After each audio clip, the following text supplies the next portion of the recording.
është dashur që të marrim një rol në gjithë procesin e trajtimit të mallit për cilin e mbledhur që është nafta. Tani aktualisht unë kam marrë në mënyrë të vazhdueshme informacion nga ministrat që janë këtu të pranishëm dhe përpara sa t'i kaloj fjalën atyre, sipas radhës, dëshiroj të shpreh në një farë mënyre konsideratën pozitive për qasjen tuaj, e cila ka qenë në këtë fazë një qasje e përgjegjshme, pasi nëse në tërësi në treg dhe përmes bursave është konstatuar një rritje deri në 40% e çmimit, gjë që shkakton një presion të madh mbi zinxhiret e furnizimit.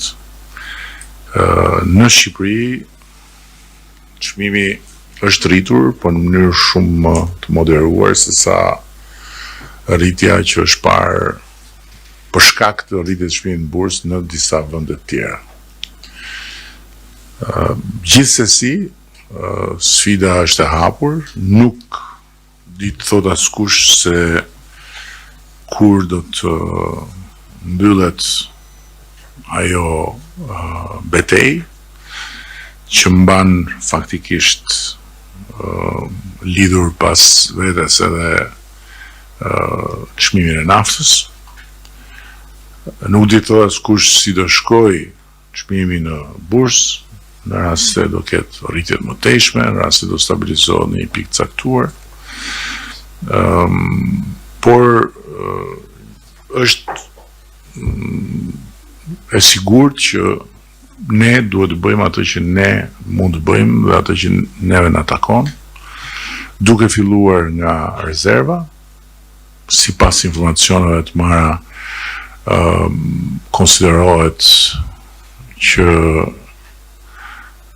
ju keni një rezervë të arsyeshme, e cila fizikisht është aty për 30 ditë, ndërkohë që në kontratat tuaja figuron e garantuar për rreth 100 ditë, dhe kjo është pozitive.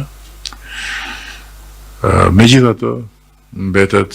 për tu monitoruar ditë pas dite e gjithë situata. Nga ana tjetër, ne kemi në konsultim publik ligjin për rezervën shtetërore, e cila do duhet të shtrihet fizikisht në 100 ditë, në 3 muaj më saktë, dhe me dy fjalë duhet ju them që ne jemi në punë për të finalizuar edhe një nisëm që kemi ndërmarrë për të futur në treg si distributor, garant dhe distributor shumice, një faktor shtetëror. Gjë që ne besojmë do ta bëjmë më të lehtë dhe për ju, të gjithë punën, pasi do të garantoj sasirat e nevojshme, duke pasur mbështetjen shtetërore, dhe nga ana tjetër do të lehtësoj të gjitha marrëdhëniet me të tretët, që për ju kalon nëpërmjet brokerave, ndërkohë që ne do të synojmë që të kemi një marrëdhënie drejt për drejt me kompanitë. Kjo është pak a shumë pasqyra e përmbledhur që unë duhet bëja, tua ta mbyll duke kërkuar që të ruani këtë ekuilibër që keni ruajtur deri tani. Ne nuk kemi parë të arsyeshme, edhe duke u nisur nga komunikimet e mëparshme me ju përmes ministrave, që të hedhim hapin dhe të kalojmë në bord, pasi në fund të ditës, nëse dialogu funksionon siç ka funksionuar deri tani, ne qëllimin nuk e kemi që t'ju shtrëngojmë juve në punën tuaj, qëllimin e kemi që bashkarisht të merremi vesh që kriza në lindjen e mesme nuk mund të projektohet e tëra mbi supet e konsumatorëve. Ky është gjithë qëllimi ynë. Natyrisht kjo do të thotë marzhe më të ulta fitimi për ju, po më mirë marzhe më të ulta se sa bordin në kurriz. Ky është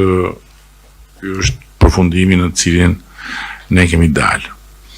Në ndërkohë, po e kaloj fjalën ministres së ekonomisë për të bërë një pasqyrë pak më detajuar, pasur parasysh se ndryshe nga takimet e tjera, këtë takim po e bëjmë edhe për të informuar publikun, dhe këto janë gjëra që përgjithsisht ju i dini, por është mirë që t'i dinë dhe tjerët, që të kuptojnë që nëse ka një rritje të çmimit, rritja e çmimit është e moderuar krahasimisht me çfarë ndodh në bursë dhe është rezultat i kësaj qasje konstruktive që edhe ju keni pasur deri tani. Ministre, fjala është për ju. Faleminderit kryeministër. Në fakt, ky është takimi i tretë që ne organizojmë me përfaqësuesit e